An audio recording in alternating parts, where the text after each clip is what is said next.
भगवान गौतम बुद्ध को सिद्धार्थ के नाम से भी जाना जाता है। गौतम बुद्ध महानता आध्यात्मिक गुरुओं में से एक थे, जिन्होंने अपने उच्च विचार से संपूर्ण संसार को सत्य के मार्ग चलना सिखाया। गौतम बुद्ध बौद्ध धर्म के प्रवर्तक और एक अच्छे समाज सुधारक थे। गौतम बुद्ध का जन्म 6ठी शताब्दी 563 ईसा पूर्व में नेपाल के तराई में स्थित लुम्बिनी नामक स्थान में हुआ था। इनके पिता का नाम नरेश शुद्धोधन और मां का नाम महामाया था, जो सिद्धार्थ के जन्म के ही पश्चात मर गई। बुद्ध के जन्म का नाम सिद्धार्थ था। सिद्धार्थ की मौसी गौतमी ने उनका लालन पालन किया, क्योंकि सिद्धार्थ के जन्म के 7 दिन बाद ही उनकी मां का देहांत हो गया था। बुद्ध के जन्म के बाद एक भविष्यवक्ता ने राजा शुद्धोधन से कहा था कि यह बालक चक्रवर्ती सम्राट बनेगा, लेकिन यदि वैराग्य भाव उत्पन्न हो गया तो इसे बुद्ध होने से कोई नहीं रोक सकता और इसकी ख्याति समूचे संसार में अनंत काल तक कायम रहेगी।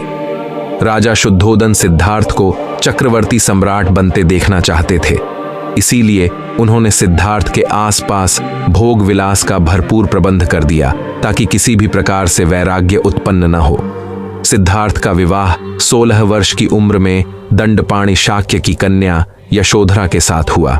सिद्धार्थ के पिता ने उनके लिए भोग विलास पूरा प्रबंधक कर दिया। 3 आथुओं में रहने योग्य 3 सुंदर महल बनवा दिया। महल में नाच गाना और मनोरंजन की सारी सामग्री उपलब्ध करा दी गई। महल में दास दासी उनके सेवा में रख दिए गए, पर यह सारी सामग्री सिद्धार्थ को सांसारिक जीवन में बांध कर नहीं रख सकी। गौतम बुद्ध मानव जीवन और मृत्यु के सवालों पर विचार करते रहते थे। उन्होंने अपने जीवन में 3 व्यक्ति को देखा, जिनके कारण उनका हृदय परिवर्तित हो गया। वे वृद्धावस्था, मृतक, बीमार शरीर और गरीबी को देखकर भावुक हो गए थे। उनके मन में मनुष्य के जीवन और मृत्यु से संबंधित कई सवाल उपस्थित हो रहे थे। इन सवालों का जवाब जानने के लिए उन्होंने अपना सांसारिक जीवन छोड़ने का फैसला किया। एक अंधेरी रात वे अपनी पत्नी और अपने बेटे राहुल को सोता छोड़कर गौतम अपना सांसारिक जीवन त्याग कर ज्ञान प्राप्ति हेतु जंगल की ओर चल पड़े। आधी रात को सिद्धार्थ अपना महल त्याग कर 30 योजन दूर गोरखपुर के पास अमोना नदी के तट पर जा पहुंचे। वहां उन्होंने अपने राजसी वस्त्र उतारे और केश काट कर खुद को संन्यस्त कर दिया। उस वक्त उनकी आयु थी 29 वर्ष। कठिन तप के बाद उन्होंने बोधि प्राप्त की। बोधि प्राप्ति की घटना ईसा से 528 वर्ष पूर्व की है, जब सिद्धार्थ 35 वर्ष के थे। भारत के बिहार में बोधगया में आज भी वह वट वृक्ष विद्यमान है, जिसे अब बोधि वृक्ष कहा जाता है। उन्होंने सबसे पहले सारनाथ में अपने ही 5 मित्रों को अपना अनुयायी बनाया और उन्हें उपदेश देने के पश्चात धर्म के प्रचार प्रसार के लिए भेज दिया।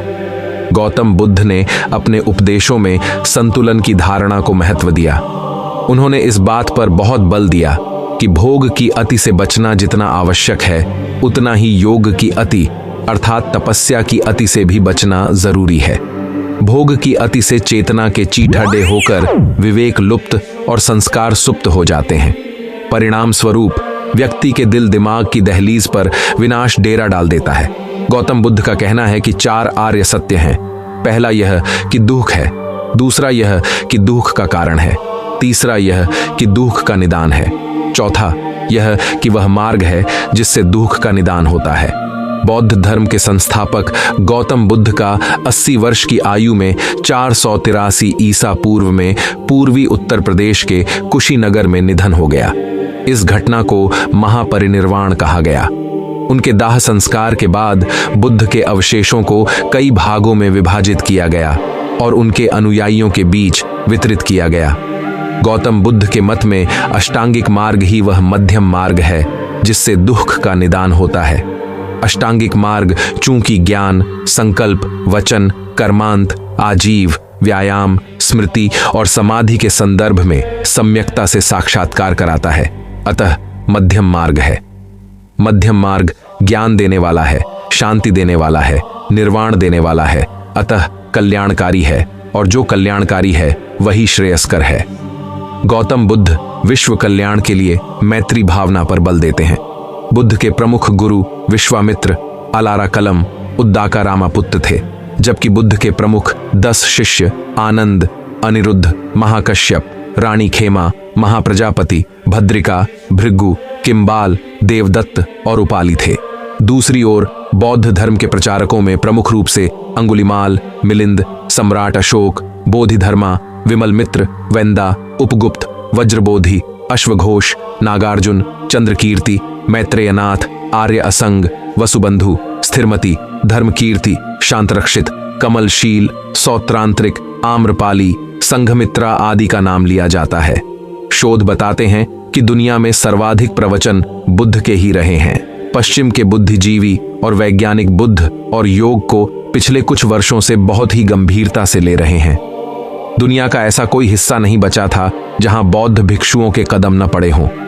दुनिया भर के हर इलाके से खुदाई में भगवान बुद्ध की प्रतिमा निकलती है। दुनिया की सर्वाधिक प्रतिमाओं का रिकॉर्ड भी बुद्ध के नाम दर्ज है। स्पष्ट है कि गौतम बुद्ध का जन्म, ज्ञान प्राप्ति तथा मृत्यु तीनों वैशाख पूर्णिमा को हुआ था।